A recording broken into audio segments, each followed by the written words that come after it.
Hello, everyone. We're here today with Dr. Catherine Meeks. You may know Catherine best for her role as the founding executive director of the Absalom Jones Episcopal Center for Racial Healing, where Dr. Meeks orchestrated spiritual retreats and workshops, engaging communities in the vital work of addressing oppression. She also spent 25 years at Mercer University chairing the African American Studies program and 9 years at Wesleyan College as the Clara Carter Cree Distinguished Professor of Sociocultural Studies. Her latest book release is the paperback version of The Night is Long, but Light Comes in the Morning. She previously published several other books, including The Quilted Life, Reflections of a Sharecropper's Daughter, and served as editor for Living into God's Dream, Dismantling Racism in America. Dr. Meeks was awarded the President Joseph R. Biden Lifetime Achievement Award and was so gracious to contribute to our book, How to Heal Our Divides, a practical guide. Catherine received honorary doctorates from Virginia Theological Seminary, the Seminary of the Southwest, and Berkeley Divinity at Yale University. Her degrees, she has degrees from Pepperdine University, Atlanta University, and Emory University.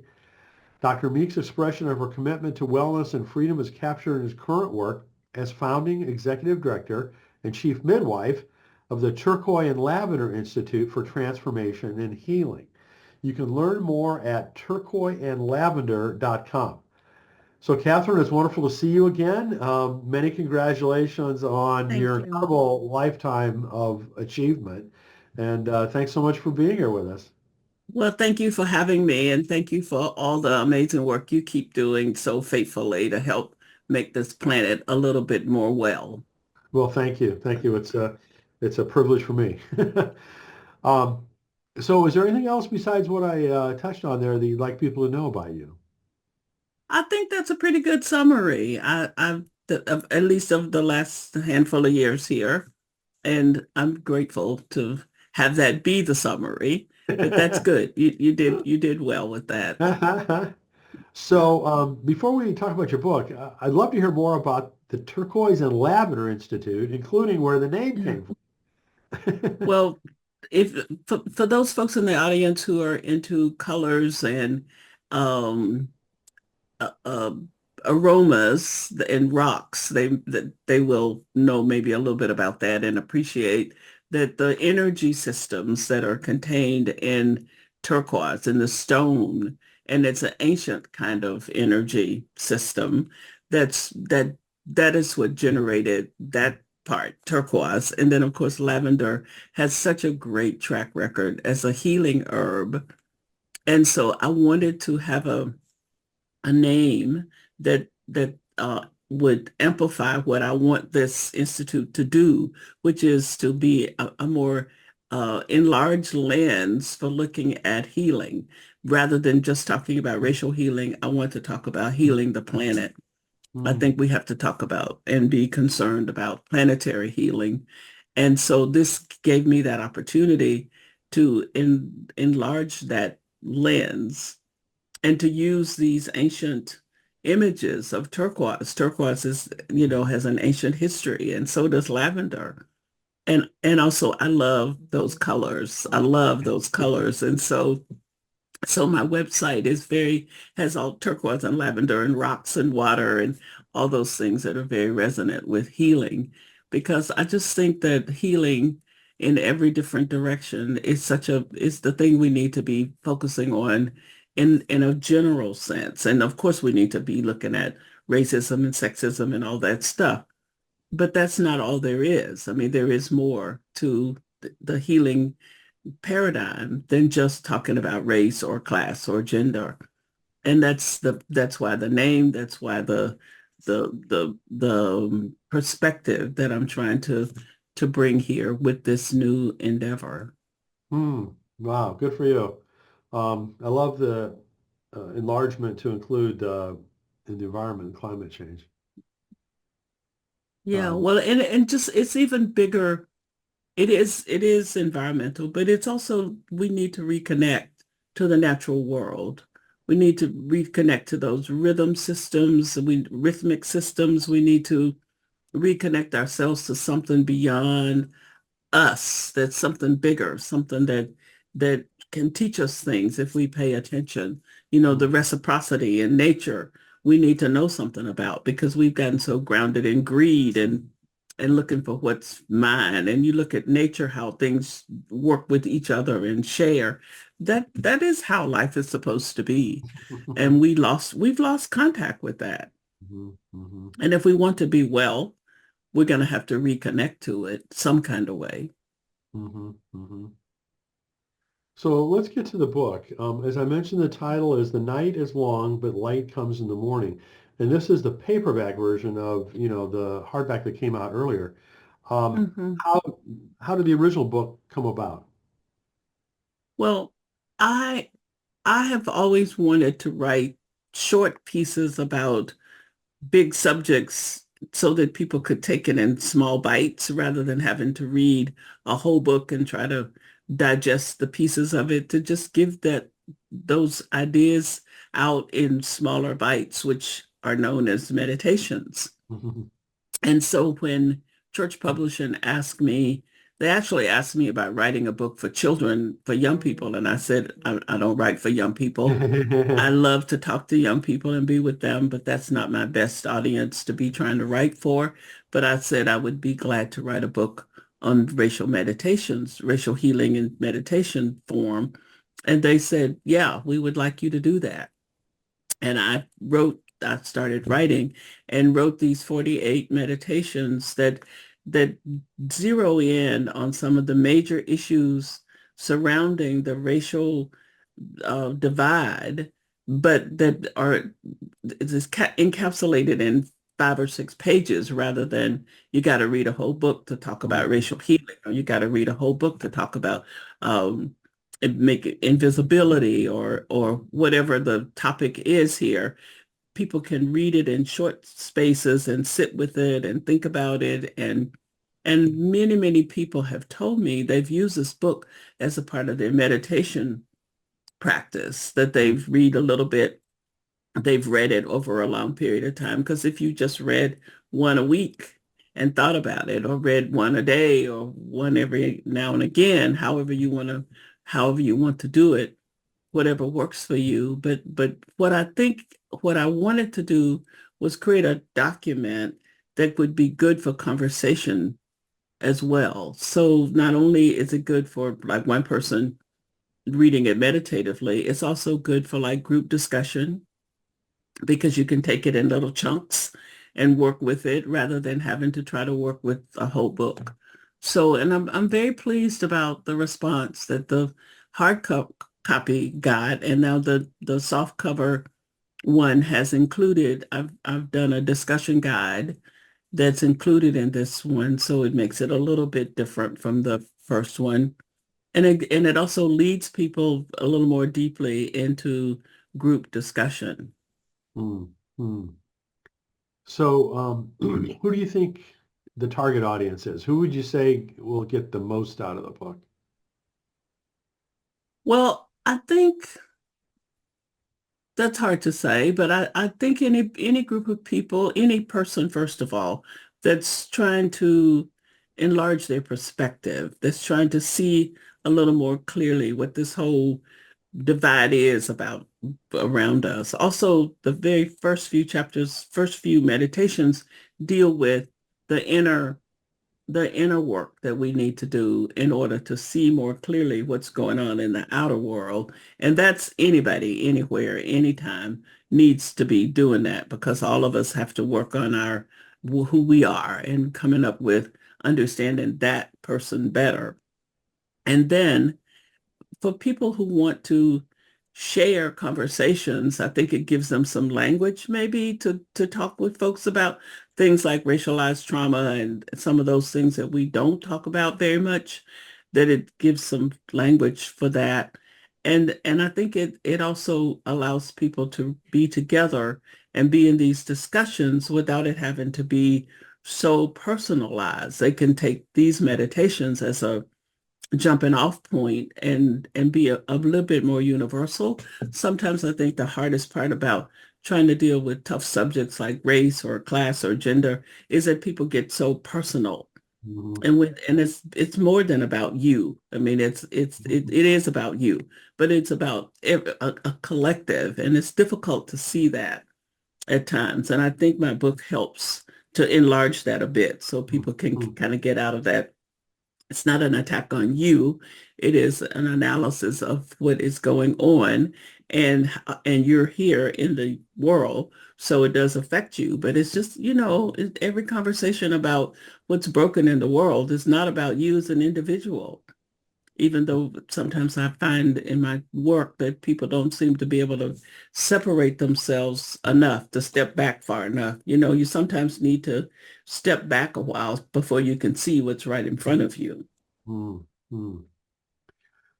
So, the book, as you said, has 48 meditations. They're organized into 8 different groups. Things like Hmm. seeing and brokenhearted, inner world, outer world. How did you Hmm. decide to group them that way? Well, I was trying to think of like what is the trajectory that you follow in some kind of process way. If you wanted to try to talk about, you're somebody who, something's wrong, you don't quite know what it is, you want to get into it deeper, and how do you start? And so that's why I started with the inner journey stuff, because I think that is where you start. You start with looking at yourself. You start with interrogating how come I think this way? What do I think about people that aren't like me? And why do I think that? And why do I keep thinking that? And what have I learned that told me that the way I'm thinking is not the way to think? You interrogate yourself. I mean, that's the first. You interrogate yourself rather than projecting onto other people and trying to make them be the answer to your questions. And so at least that's how I think healing works. And Mm, so that's why I started with that. And then I just tried to think of what are some of the other things that have to happen once you start to wake up a little bit. You have to stay willing to keep looking. I love one of the stories in the book about the gentleman who's looking for his key, and he tells his friend he lost his key in the house, but the light is better outside, so he's outside looking for it. And so I think that in this journey toward healing, we oftentimes look in the places that don't have the answers, mm, but mm. we look in those places because those places suit us better. And so that's all of us. I mean, we wish we could find the answers where we want them to be, but the Yeah. answers are where they are. And if you really want them, you've got to stay willing to go there. And sometimes we're just not willing. And so that when I read that story, I thought, this is priceless. Yes. This so points to the way we are. He said, I lost it in the house, but the light's better out here.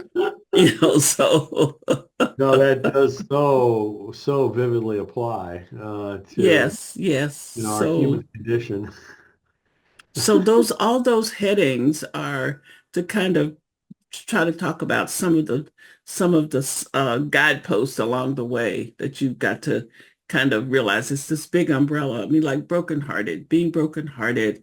I think the only way to ever do sustainable healing work is to be willing to be brokenhearted and know your own woundedness, which is what our culture doesn't invite us to do.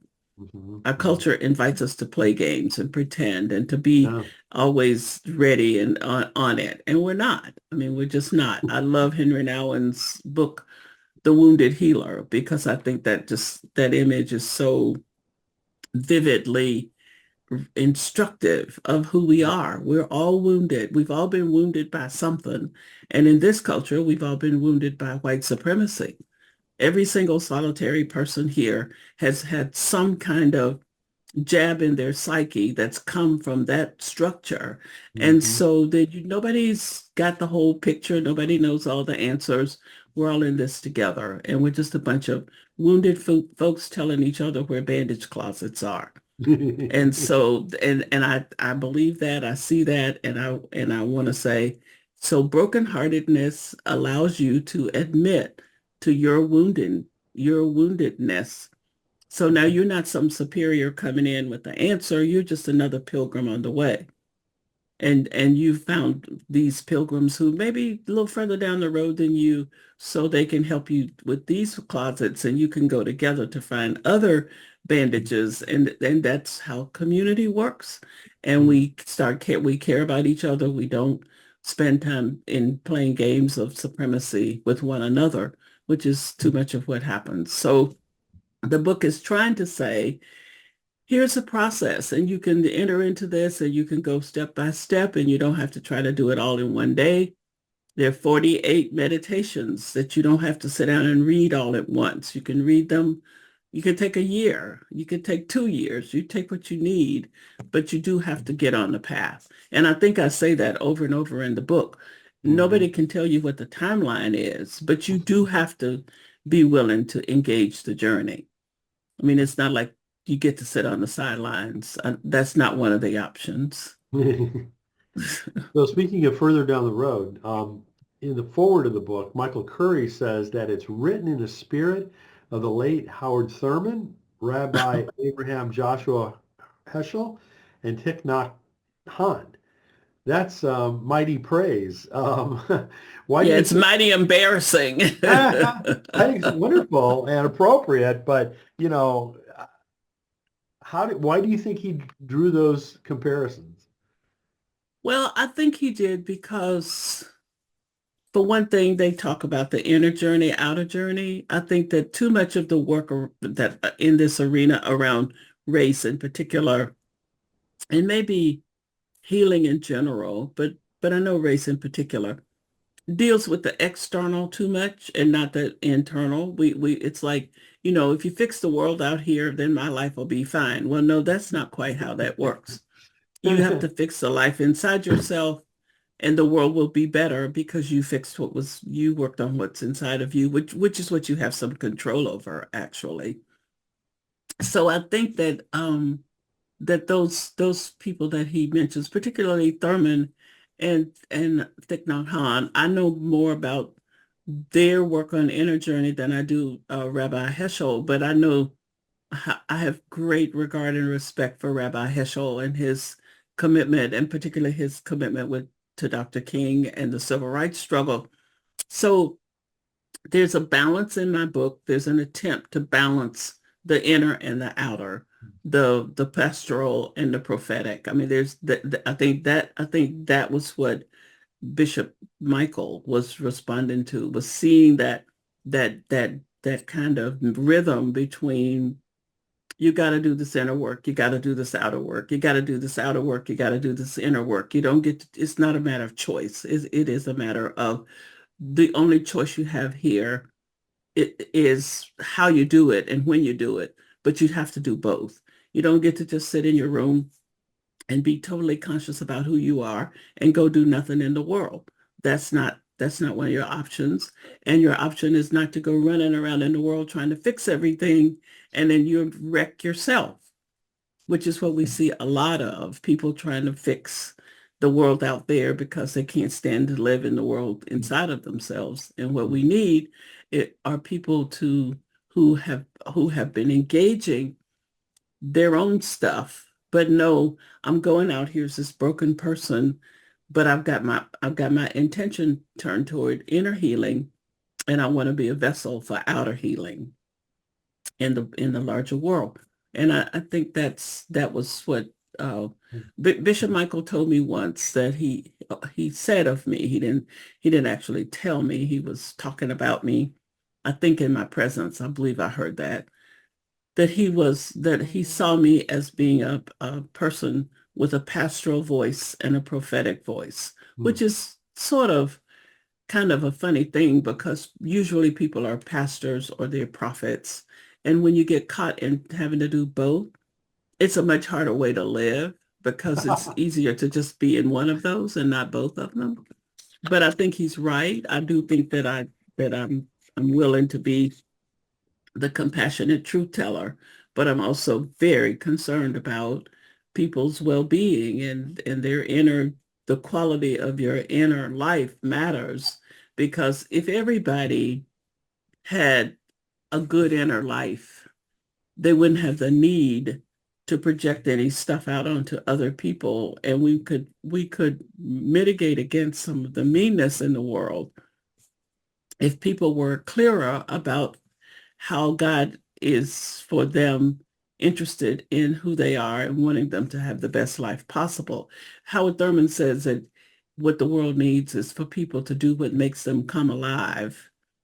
And whatever makes you come alive, you go out in the world and do it. And that's what the world needs. Well, just think what kind of world we would have if everybody was doing that. That everybody was out doing the stuff they loved that made them come alive, being grounded and centered and thankful. There would be nobody who's trying to kill anybody or do anything bad to anybody, because you would have no need to do that, because you would be feeling good about yourself and wanting to bring your gift to the world. I mean, that is such an amazing thing to think about. And it's possible because people could do that if we could ever get folks to get out of the traps of fear and Mhm. scarcity and not believing that they're important. I mean, it's really sad to think about that here in the 21st century, with all of the resources we have, that suicide is one of the major causes of death in this country among young people and old people. Mm. And that, to me, that's so that, I mean, we just have to pay attention to that we are somehow creating this notion that life is just not worth living to young people, to teenagers, and then to people past 65 or 70. It's like that little space in there somewhere where people still think it's okay. If you make it, I guess if you make it to 25, you stick around. I don't know, but that's sad to me. It's just really sad. And Mm. so I think that a lot of it is grounded in this whole no real sense of being all right and being worth something and being important to anything you just hear. And the world outside is a mess and you can't navigate it, and the world inside of you is a mess. So why bother? And that's we have got to pay attention to that. I do believe. Yeah, absolutely, absolutely. And I mean, it speaks to the mounting pressures, in many different Hmm. directions people face. But those pressures are, a lot of them are derived from the misunderstanding of reality Mhm. and the made up the fantasy, the what is important in the world. I mean, we need to reconnect to things that show us a different kind of reality, I think. And I think that's when you read the native things from the native people, they were so connected to nature and they understood that world, and that world was enlivening to them, and African peoples as well. There's a kind of, and probably Europeans before they got carried away with themselves, that there's a connection to something that makes sense, that you can come back to, that is consistent. The sun rises every morning, the stars shine at night. You know, if you can be connected to that kind of stability, then you don't have to get blown around by every act of instability. But we don't pay much attention to that. And Thurman says that if you don't have that connection, then you're just blown by every wind that comes by. And he said, like the weeping willow tree. And it just takes a tiny breeze to blow a weeping willow tree. So you really do have to get grounded somewhere so that you're not freaked out by everything that comes past you. Because the world is a freaky place. I get it. It is, but it's not it doesn't have the final answer, I don't Uh, think. you have this one quote in the book that I just love, that is, the house is on fire, and it's time to stop standing around debating which fire extinguisher is best. Well, I think that's a Yes. great meme on social media, but You um, think so? yes, I do. I do. I was going to make one up, and quote you on it. So I think I'll do Well, that. why don't you go ahead and send it to me and then I'll share it too. Okay, good. I will. I will. Um, I, clearly.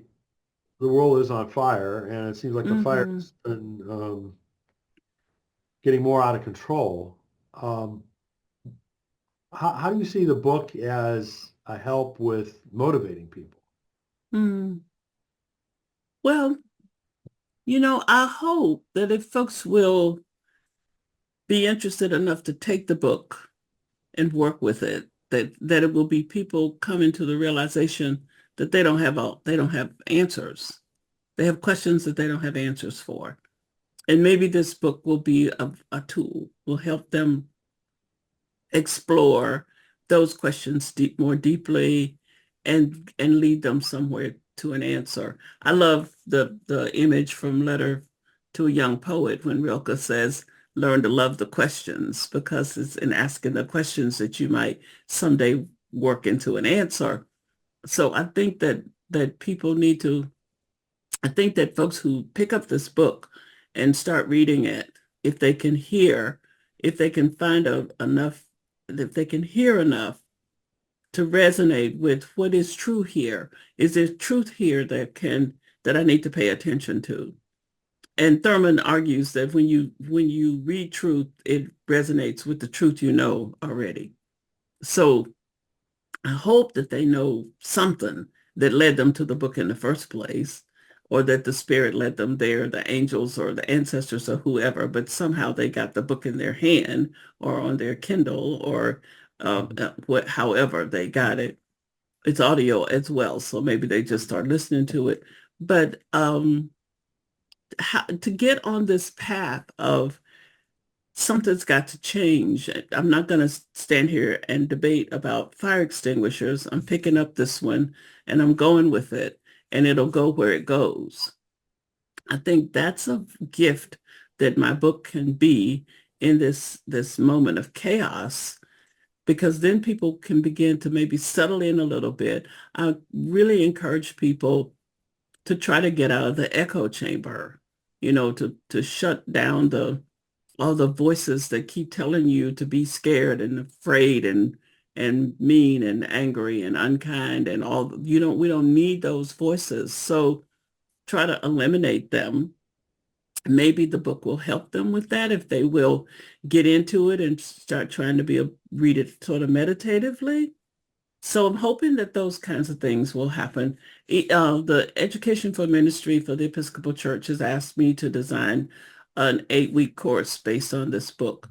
Good. So that's coming out in the fall. I hope folks will use that course and this book, at both the audio and the written forms, to begin to take stock. You have to stop somewhere. You have to, I love the image of the hurricane. I hear, if you get to the eye of a hurricane, it's if you can get to the eye of it, that it's like a still point. It's Yeah, calm.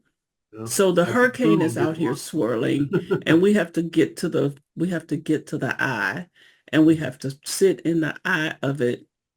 And that to me is an important response to make to the chaos, because if you just get in the chaos, you just get blown around with it. You don't get to you can't have any impact on it. Hmm. Hmm. Another thing you write in the book is that these meditations are the best effort I know how to make at telling the truth, because I trust that the truth will set us free. We Mhm. decide how much of the truth to allow into our hearts, and that depends mostly on our willingness to be disrupted. Um, Mhm. and how many people want to be disrupted, right? I mean, not Right. much. Um, so, Nobody, if you got good sense. so it's, back to this question of, how do we motivate more people to even consider internal change? Well, I think what you do is you stay faithful yourself. You stay faithful, you stay focused every day to that journey inward, that journey outward. And everywhere you go and everybody you talk to, that's the energy you take with you. You take that energy is powerful. That energy influences. That energy is noticeable. and it's not something that you have that much. I know this because that's how I live, and I know the responses that come. Not that I'm walking around thinking I got to get this person to think I'm authentic. No, just be authentic. Just be authentic. Just be this honest human being. Just be this kind person, and it will affect folks. And if I don't spend my time trying to think now I'm going to be in this room with these 10 people. How am I going to get them to do this, this, and this? I spend my time thinking I've been given this opportunity to be with these people. How can I be the best person I can be and say the best things I can say? And then God is up to God to do something with that. And that's my job. That is my job. I cannot worry about how many folks are going to hear, if folks are going to hear. My job is to be the best vessel I can be. And it's God's work to do something with that work because I'm not in the position to get anybody to do anything. All I'm in the position to do is to share the best truth I can tell. And then it's up to people what they do with that. And I over and over and over, I see the fruit of that position when people. I just got home last night from Pennsylvania, and a 93-year-old woman told me Saturday. I talked about developing a practice of generosity and giving away stuff instead of holding on to it. And this woman's 93, and she said to me, your talk was really good, and I've got a lot of stuff I need to get rid of. And on Monday morning, she said, I'm going to start gathering up stuff that's going out of my house. And I, I can't make anybody be there. I mean, she heard what I was saying. I make greeting cards that I give away as I announce to people I'm working on an intentional spiritual practice of generosity. And my outward evidence of that is these cards that I make, and I take them with me and I give them away.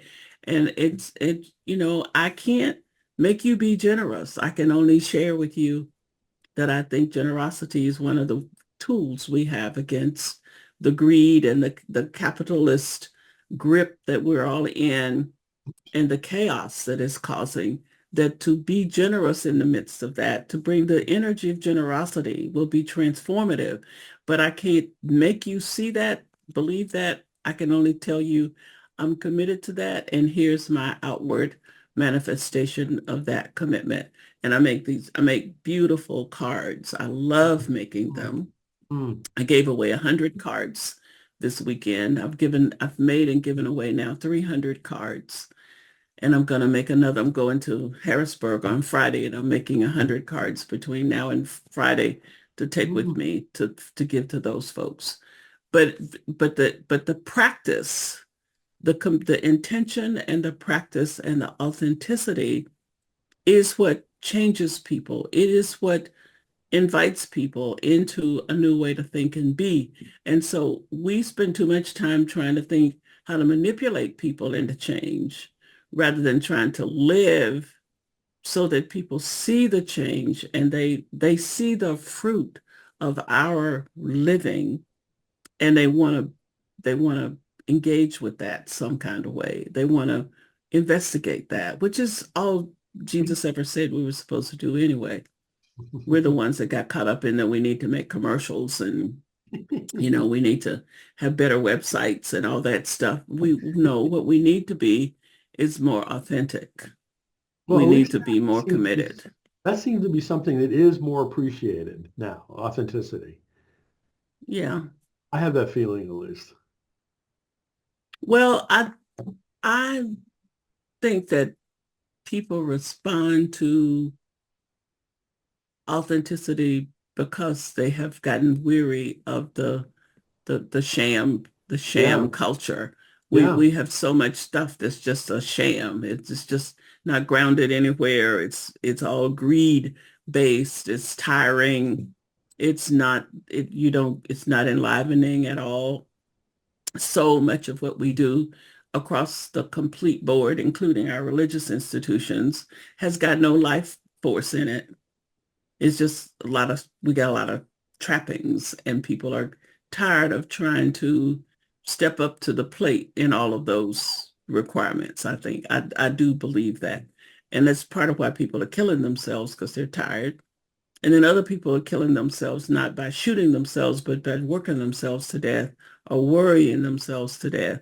So I do think when people run across somebody that's peaceful, that's calm, that's not freaked out, that can extend yourself beyond yourself, that you can step back and let somebody be in front of you.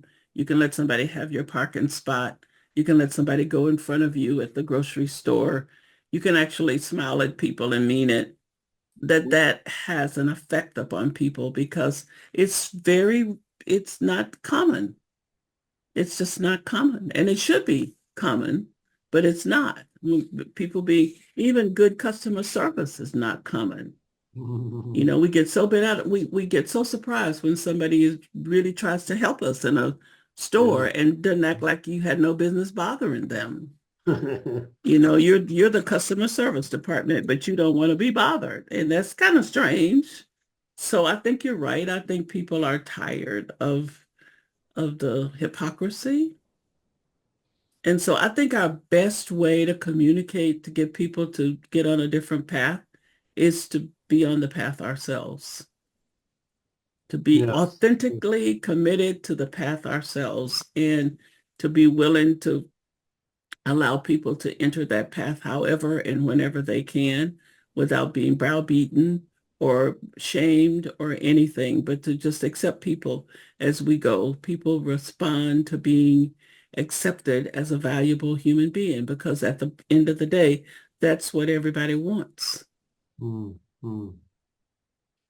So, just switching gears a little bit, I think you know that in our audience we have quite a few aspiring authors or relatively new authors. What Mhm. advice do you have for them as they move Mhm. that journey? But the first thing I think, Brian, is that you need to write what your soul requires you to write. You need to be clear that the message that you're trying to put out is one that you have got to put out. But because if not, you're just writing something because you know how to write. And I don't know that just writing because we know how to put sentences together will have the same impact as writing out of the depths of your own soul and your own journey and your own trying to make sense out of this complicated thing called life, because life is complicated and you can't be reductionistic about that and flip about it. You got to just deal with it. And I think that when people have been dealing with that inside themselves and then they find, I want to say something about this. I want to tell other people what I'm learning or what I've been thinking or how I feel, that then brings energy to the page.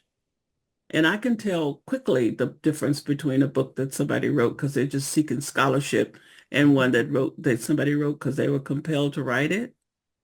I mean, you know the difference in those kinds of books, or the Absolutely. books that people keep writing the same book, they just call it something different, and so to be authentic, to be writing what you somebody said to me, a quote from somebody else, that you have to do what your soul requires. She said, I have to do what my soul requires me to do.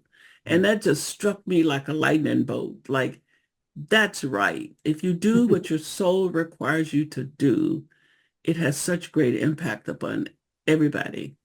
And people, I'll be 79 in a couple of weeks, and people look at me and say, well, how come you have so much energy? Because I'm doing what my soul requires of me. Amen. And Amen. the energy is reinforced. It generates energy, that kind of commitment to being who you are to be. So if you want to write, you just got to live an authentic life, and then you write out of that space. And then you do have to be disciplined. I mean, it's not always a cakewalk, and it may not always be easy to do. You have to be committed to it. You have to think about it. You have to, to be a good writer, you have to practice, but the first thing is to be compelled to do it by something inside of yourself. And you can't be doing it because you're going to make any money, because most of us aren't making enough money writing to live on what we make. We would be Hmm. in pretty bad shape if Hmm. we had to do that. So it's about, you have a message that you just want the world to have, and you want to figure out the best way to do that. Hmm. And writing about it is one way to do that. There are other ways to do it, but writing a book or writing a essay or whatever is a way to do it. And that is a way and one of the ways. And I think that when we write out of those spaces, many good things come from it.